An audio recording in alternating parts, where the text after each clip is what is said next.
हुए थे। उनके बयान के बाद हमारा बयान जारी हुआ था। था शहंशाह को गुरूर बहुत, यहां से वहां तक एक एक शख्स की शिरकत होनी चाहिए। मुझे लगे कि मैं गोरखपुर में खड़ा हूं, मैं हिम्मत करता हूं और आपसे दुआएं मांगता हूं। इसलिए चुप नहीं हुए थे। उनके बयान के बाद हमारा बयान जारी हुआ था। अरे वाह वाह वाह वाह। और हमने ये कहा था कि रामलीला मैदान से जनाने कपड़े पहनकर भागने वाले दुनिया के हिजड़े तेरे नाम पर शर्मिंदा हैं। कभी आजाद बोलेंगे। मुझे याद आता है कि जब मैं 8वीं 9वीं में पढ़ा करता था आजम भाई, वो दिन वो था कि जब नमाजों में दुआएं होती थी आजम खान साहब के लिए। बहुत छोटा सा था, मस्जिदों में रहता था, तो अड़ोस पड़ोस से वो नाम कानों में घुलता रहा। बड़ा हुआ तो आजम खान साहब को चैनलों पे देखा, अखबारों में देखा, एक आध दो मुलाकात हुई, बहुत कम, चूंकि मुशायरों में बहुत कम बैठते हैं इसलिए मुलाकात भी कम हो पाती है। जफर अमीन साहब से जितना उन्हें जाना समझा और थोड़ा जानने का मौका मिला, कासिम भाई से और भी बहुत सारे लोगों से। आज मेरी आंखों के सामने ये यूनिवर्सिटी के तमाम फोटोज हैं। जौहर यूनिवर्सिटी हमारी आंखों के सामने है, आजम साहब हमारी आंखों के सामने। मैं 4 मिसरे पढ़ता हूं। गोरखपुर वालों, अगर सच्चे हों तो आप ये महसूस करना कि इमरान जैसा एक शायर जो सिर्फ आपका दर्द गाता है, वो 4 मिसरे पढ़ने को मजबूर क्यों हुआ। मैं पढ़ता हूं, सच्चे हो तो दुआ देना। कि लुटा दें तेरी खातिर जान, फिर भी गम नहीं होगा। एक शख्स का किरदार, उसका पूरा वजूद मेरे 4 मिसरे। कि लुटा दें तेरी खातिर जान, फिर भी गम नहीं होगा। तेरे जैसा कोई अब जख्म का मरहम नहीं होगा।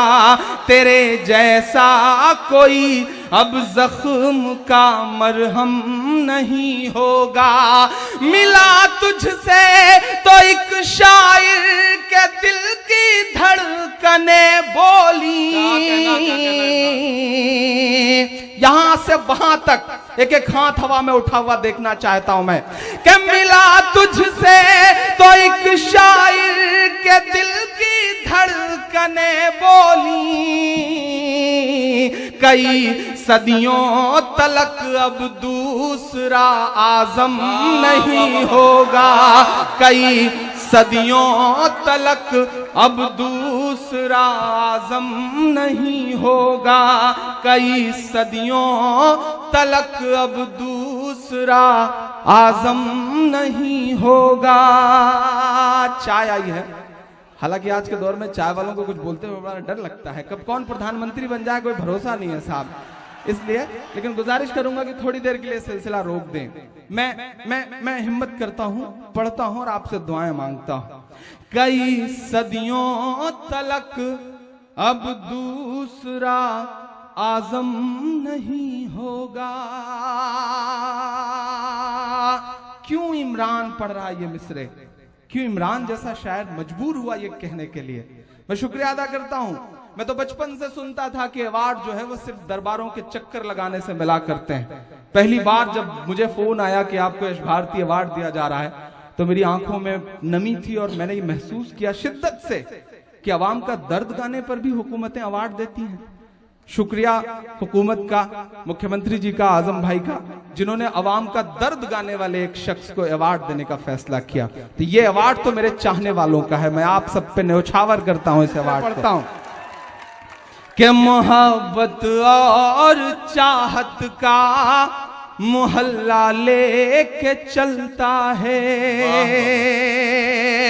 क्यों इमरान पढ़ रहा है ये मिसरे? कुछ तो बात होगी साहब। सियासत को एक किनारे रख दीजिए और इमरान के मिसरे सुनिए।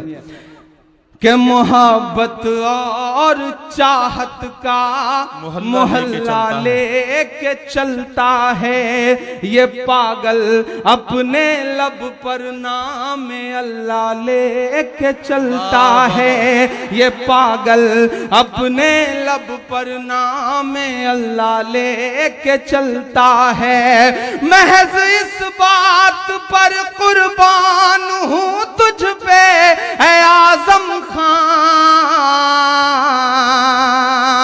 एक बहुत पर्दे की बात को आम करता हूं और सच लगे तो दुआएं देना।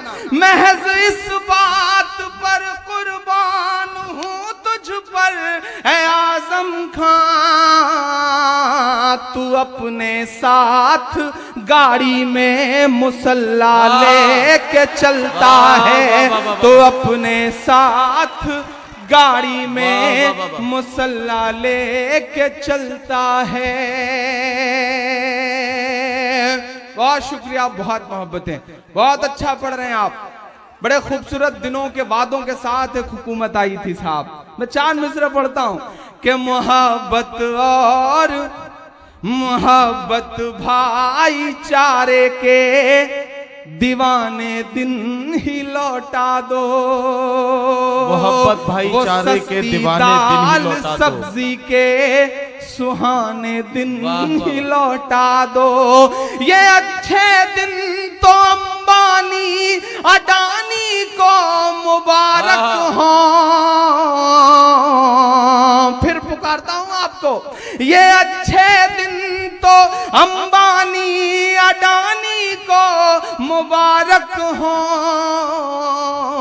हमें ऐसा करो साहब पुराने दिन ही लौटा दो, हमें ऐसा करो साहब पुराने दिन ही लौटा दो। लेकिन मैं बहुत छोटी सी बात मुझे याद आती है कि संसद की सीढ़ियों से पहले प्रधानमंत्री पंडित जवाहरलाल नेहरू जी उतर रहे थे। उनके साथ उस वक्त के बहुत बड़े कवि, राष्ट्र कवि रामधारी सिंह दिनकर उतर रहे थे। एकाएक नेहरू जी का पांव लड़खड़ाया, नेहरू जी गिरने को हुए कि दिनकर जी ने उनका हाथ थाम लिया। तो नेहरू जी ने कहा कि दिनकर जी आपका बहुत शुक्रिया, आपने मुझे गिरने से बचा लिया। तो दिनकर जी के जवाब को हम तमाम शायरों का जवाब समझा जाए। दिनकर जी ने कहा कि नेहरू जी, इस देश की सियासत के कदम जब जब लड़खड़ाएंगे साहित्य और अदब उसे सहारा देगा। मैं शायद अपनी उस जिम्मेदारी को निभाते हुए मिसरे पढ़ता हूं कि हवाओं की सरगोशियां कह रही हैं, ये सच की फरामोशियां कह रही हैं। हवाओं की सरगोशियां कह रही हैं, हवाओं की सरगोशियां कह रही हैं, ये सच की फरामोशियां कह रही हैं कि उस कत्ल में जैसे खुद भी वो शामिल। अगर सच बोला हो इमरान ने तो कोई भी हाथ खामोश न रहे, वरना मैं कमजोर पड़ूंगा। थे इस कत्ल में जैसे खुद भी वो शामिल, थे इस कत्ल में जैसे खुद भी वो शामिल, ये मोदी की खामोशियां कह रही है कि लगा है जो भारत के दामन पे धब्बा, लगा है जो भारत के दामन पे धब्बा, ये है एक अभिशाप लौटा सकोगे।